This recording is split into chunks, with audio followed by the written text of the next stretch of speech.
Sarno X-Code Misteri berada di sebuah tempat yang diyakini sebagai petilasan Mbah Tapa Angin. Ikuti kisahnya dalam Sarno X-Code Misteri.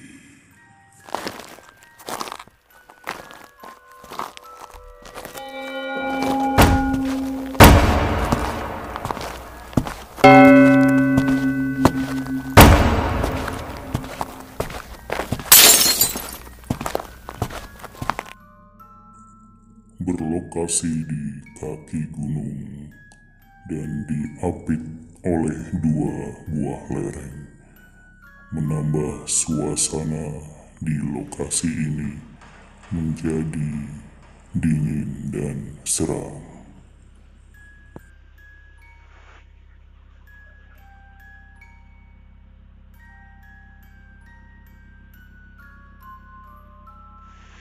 Bismillahirrahmanirrahim. Ya, ini kondisi di dalamnya nih.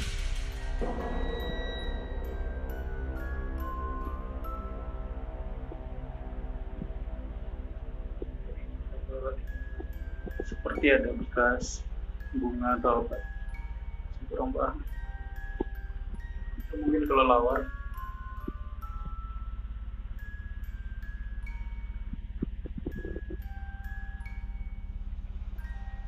Biasa, tempat.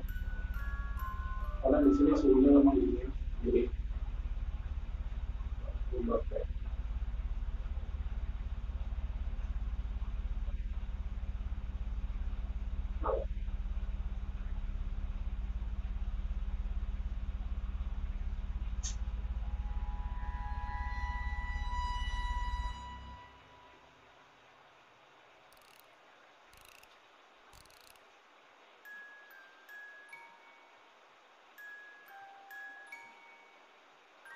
Jadi seperti ini kelelawar.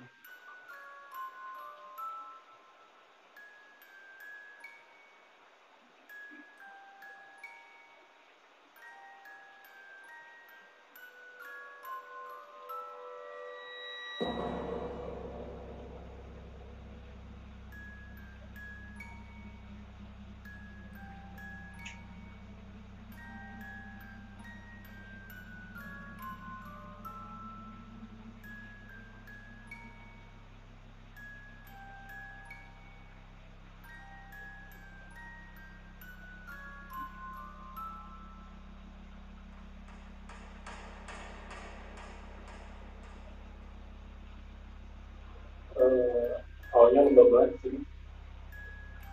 Kita kan coba mungkin malam hari ya. Kita kan cuma malam hari kalau kondisi hujan. Kalau kondisi terang, kita kan coba kesini lagi di malam hari. Mungkin nanti kita akan bersuara juga ya.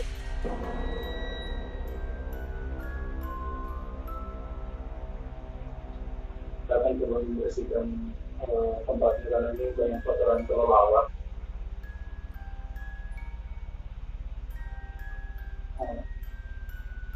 Jadi aroma kemenyannya udah mulai ya, mulai terasa di bau-bau semuanya.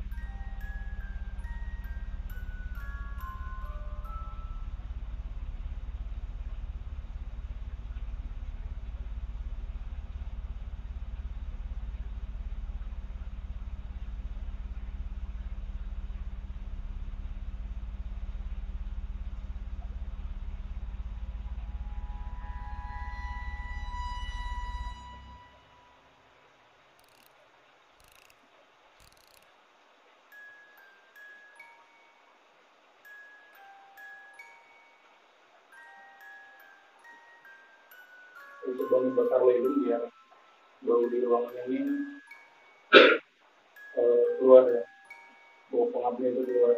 Jadi saya bakar lilin di atas banyak lilin tetesan-tetesan air karena ini memang tempatnya di dataran tinggi.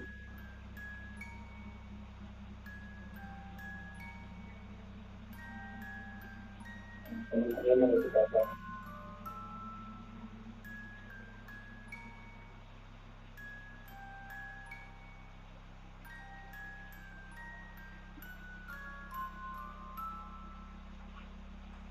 Jadi pertama kalinya saya ke tempat-tempat seperti ini. Sebenarnya kalau hanya lewat ataupun apa gitu sering, tapi kalau apa sengaja bikin video seperti ini baru pertama kali.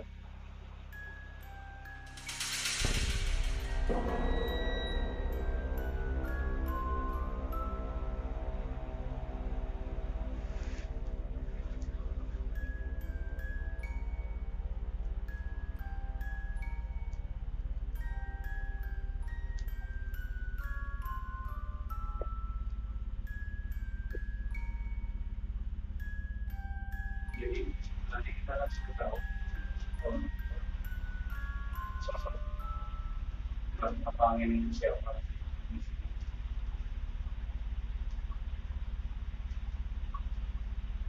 dan baik bakar punya.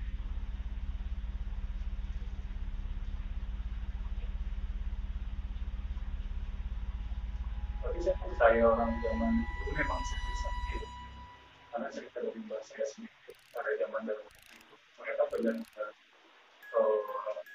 apa ya, ikhlas gitu, sama halnya dengan seperti menuntut ilmu atau mencari ilmu meditasi, mereka benar-benar karena satu mungkin keadaan, karena pada zaman dahulu zaman penjajahan ya. Terus yang kedua memang niatnya bagus, niatnya memang untuk apa ya, untuk jaga diri karena waktu itu zaman-zaman perlawanan terhadap Indonesia. Yang kedua ya pasti niatnya karena Allah. Jadi mereka benar-benar kayak puasa, sama halnya kayak mbak saya sering cerita beliau itu dulunya pernah puasa sampai 40 hari, ada yang puasa mungkin, ada yang puasa nafil. Saya juga kurang paham puasa apa. Jadi mbak saya sendiri sudah meninggal, tapi dulu beliau sering cerita. Jadi turun-turun ceritakan ke om, ceritakan ke saudara saya, ataupun buat saya. Jadi mbak pernah cerita kalau beliau itu suka ini ya, suka dengerin wayang, gitu. Lihat wayang zaman dulu beliau uh, muda, yang berbeda dengan sekarang. Zaman dulu itu yang namanya hiburan itu wayang, hiburan itu jauh, misal jarak bisa bisa sampai puluhan kilo gitu ya. Tapi orang-orang zaman dulu itu mereka rela untuk berjalan kaki demi mendapatkan hiburan seperti wayang-wayang seperti itu. Jadi ceritanya mbak itu, jadi mbaknya mbak ngajak untuk lihat wayang, dan kalau diukur dengan jarak itu sekitar 20 sampai 40 kilometeran lah kalau sekarang. Tapi kata mbak saya itu, beliau itu cuma dikasih tahu udah jalan aja, nggak usah nengok ke belakang katanya. Udah jalannya jalan seperti biasa gitu, nggak ada 5 menit atau berapa menit itu tahu-tahu udah sampai di lokasi. Mungkin nanti ketika ketemu sama kakak saya, ketika ketemu sama kakak saya, beliau akan coba cerita pengalaman bisnis seperti apa, karena beliau dekat sama mbak saya, dekat sama om gitu ya. Jadi banyak pengalaman bisnis yang dialami oleh kakak saya. Itu banyak sekali gitu, dari yang namanya puasa, terus meditasi dan lain-lain itu beliau sering itu jalan.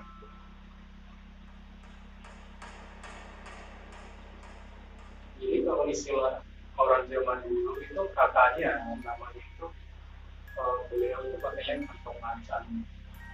Saya juga nggak tahu kantong macan seperti apa bentuknya. Cuma khasiatnya ampuhnya katanya bisa mempersingkat perjalanan. Kita coba keliling di daerah sekitar sini, karena dulu kalau masuk ke sini saya baru pertama kali, tapi kalau di sekitar sini saya sering masuk di hutan. Kita baik bercerita di sana ya.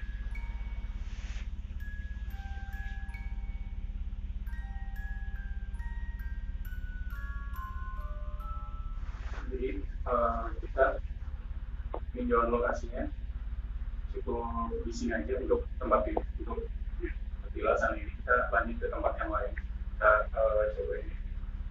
Jadi kita akan coba dimulai seperti apa ya, kayak lebih berasa awalnya seperti apa. Dan kita coba.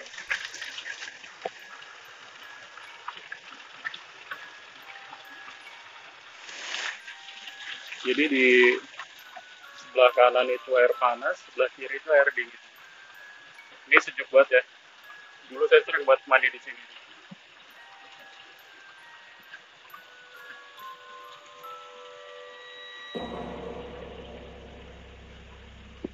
Nah, ini situasinya. Ini berebut karena ada air panasnya.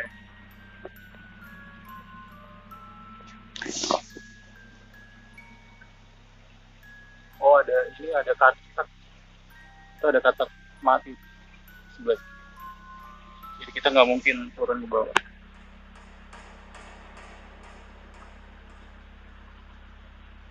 Dulu saya sering kesini maghrib-maghrib, malam-malam gitu. Karena lebih enak ya.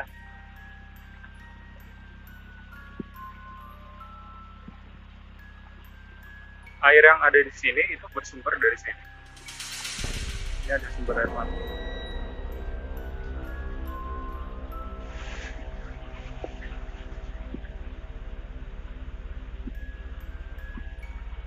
Mungkin kalau di gua ada stalagmit ya. Nah, ini kita bisa lihat dari sini aja udah berasa banget panasnya ya. Sampai berbuih kayak gitu. Kalau orang Jawa bilang belum tutup. Ini nggak boleh mandi sini ya, melepuh pas ini kalau mandi sini. Jadi di belakang kita ada pemandian air panas. Biasanya kalau maghrib itu ramai. Ini lagi sepi. Biasanya maghrib itu ramai. Di sebelah sana sumber air panasnya. Dan di sebelah sini itu adalah tempat yang dingin, air terjun dingin. Jadi kalau pengen pengen enak bisa masuk ke kolam panas tanpa rasa panas itu panas banget itu ya, pertama berendam dulu aja di tempat air yang dingin, nanti baru kesana. Oke, kita akan coba sekitar tempatnya seperti ini. Sekarang jalan ke arah atas ke hutan-hutan.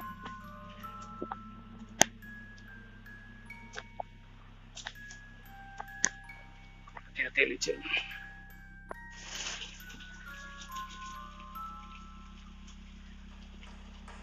Suasananya masih enak banget sih.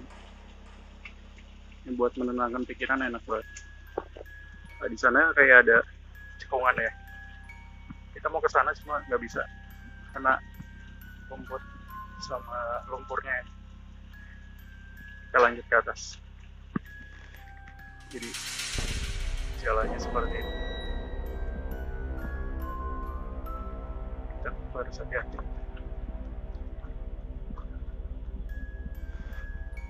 Kita udah di atas tempat tadi ya.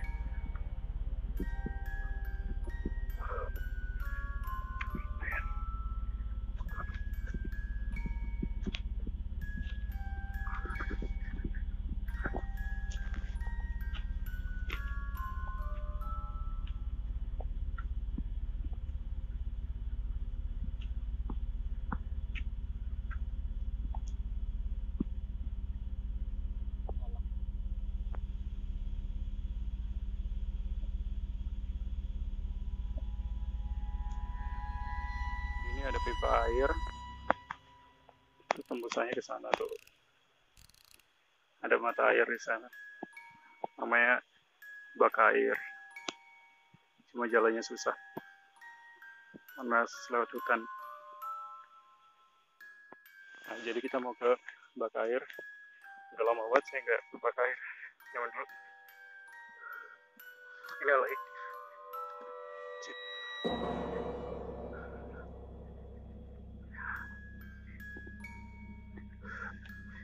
pantesan di sini tuh jarang yang naik, biasanya lewat yang lebar sana.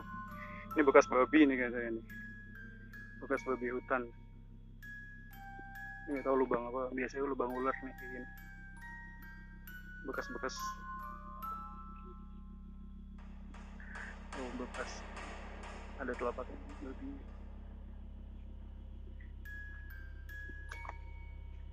Kayak mantan nih babi.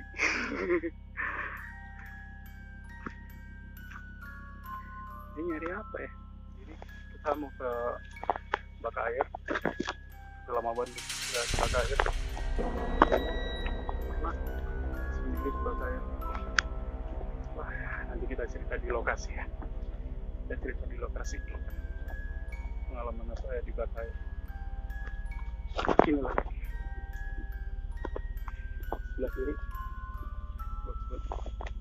Ini lokasinya masih enak banget. Dulu sore-sore malam-malam biasanya saya kesini ikut nyari kayu dulu ya. Air dia nanti nyambung ke bak air yang ada di sana.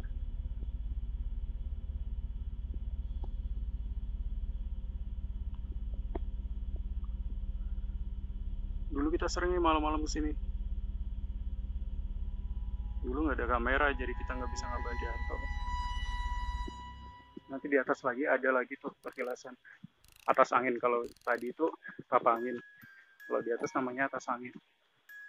Tanya petilasannya Syekh Maulana Maghribi. Jadi menurut cerita beliau itu yang tapa angin yang di bawah tadi itu yang menemukan sumber air panas yang ada di bawah tadi itu. Khasiatnya itu banyak sumber air panas itu, apalagi yang berhubungan dengan kulit, gatal-gatal dan lain-lainnya. Bisa ngeliat di belakang. Udaranya seger di sini ya. Biasanya awal-awal tahun seperti ini tuh musim hujan, tapi di sini musimnya itu nggak tentu. Di bulan Februari itu musim-musimnya nggak tentu ya. Kita lanjut. Ini lagi. Kalau suasana di sore hari ataupun malam hari di sini tuh lebih ini ya, lebih berasa gitu. Suara-suara burung, ataupun suara-suara angin, ataupun suara ranting-ranting daun-daunnya kena angin itu, dia seolah-olah nyiptain suara-suara yang serem ya, kayak suara apa, orang ketawa lah, suara kayak pintu kebuka lah, dan semua. Ini kita udah kedengeran suara bak airnya. Kita lanjut di bawah. Jadi ini jalan ke bak air. Bak airnya itu ada di sana, ada di sebelah sana. Kita coba cek dulu bisa dilewatin apa enggak, kalau memang bisa dilewatin. Ini jalanan ke sana ya. Jadi dulu saya kenal tempat ini karena diajak cari kayu. Jadi kayu-kayu yang udah mati, yang udah apa, bukan ditebang tapi yang udah tumbang, itu kan dipotong-potong. Nah, ini lokasinya seperti ini, harus hati-hati tetap. Kenal izin.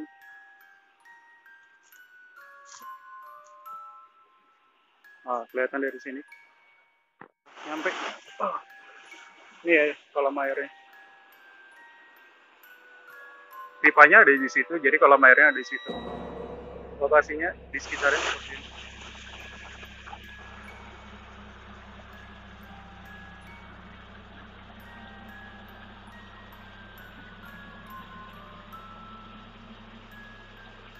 Nah, ini lokasi di sekitar tempat air ya. Di sana ada curug-curug kecil, bisa terlihat di sana. Jarang kita udah sampai. Ini ada di belakang kita.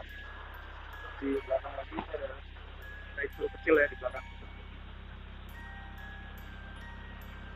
Jadi saya punya pengalaman mistis sendiri di sini waktu itu. Kita ada tempat lokasinya aja. Kita bisa melihat. Nah, ini lokasi ke sana ya. Kita akan coba ke sana. Tetap hati-hati karena licin dan takut ada ular ya.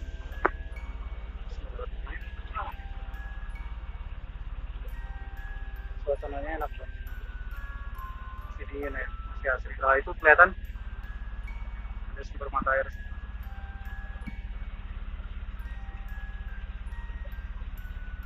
Jadi sumbernya ada di sana itu. Kita nggak bisa ke sana karena ketutup semua pohon sama ini ya. Terlalu beresiko. Mungkin kita udah ada di ini, ada di kolam air. Kalau airnya ada di sebelah sana ya. Itu kelihatan airnya. Memang agak susah ya. Nah ini adalah pipa-pipa penghubung air yang ada di sana. Jadi ini menyatu ke. Saya dulu pernah punya pengalaman itu sama sini. Jadi dulu karena kesini sore ya, karena kesini maghrib, jadi waktu itu dari arah seberang sana terlihat kan di sini ada kayak bak-bak gitu kan, panjang, tapi ada taringnya gitu kan, ada di sebelah sana. Ini dulunya kayak gini ya.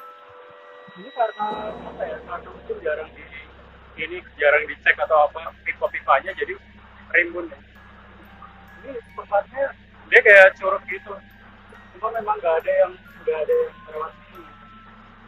Dan bisa dilihat tempatnya sangat benar-benar sangat alami ya, karena nggak pernah dibangun. Jadi dulu itu saya dilihatnya di situ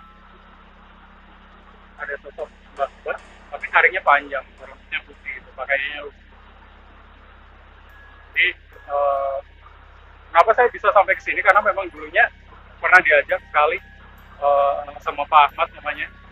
Beliau itu nyari kayu yang dari pohon-pohon yang tumbang untuk dijual lagi. Sehari-harinya beliau itu jualan angin ya. Jadi saya ikut ke sana gitu.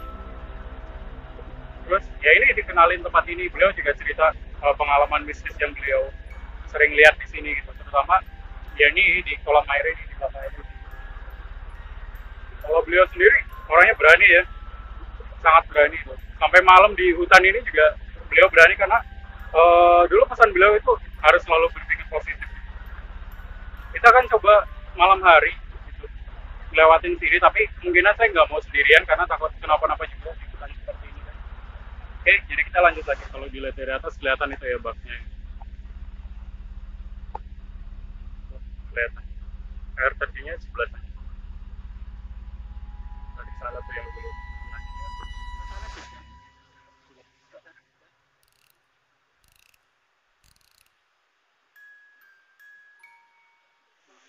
Ini namanya daun kemadu ya, kalau teman-teman jalan-jalan hati-hati. Jadi ini gatalnya sakit perih. Saya sering kena ini.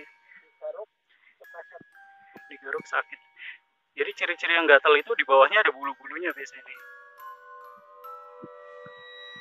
Nah, jadi kalau semakin digaruk itu semakin gatal, semakin perih. Jadi hati-hati kalau misal jalan melintangan di sini. Kayaknya baru.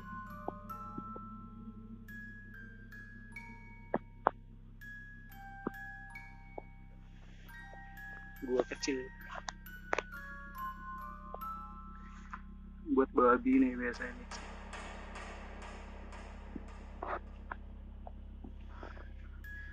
Kita naik lagi. Lumayan.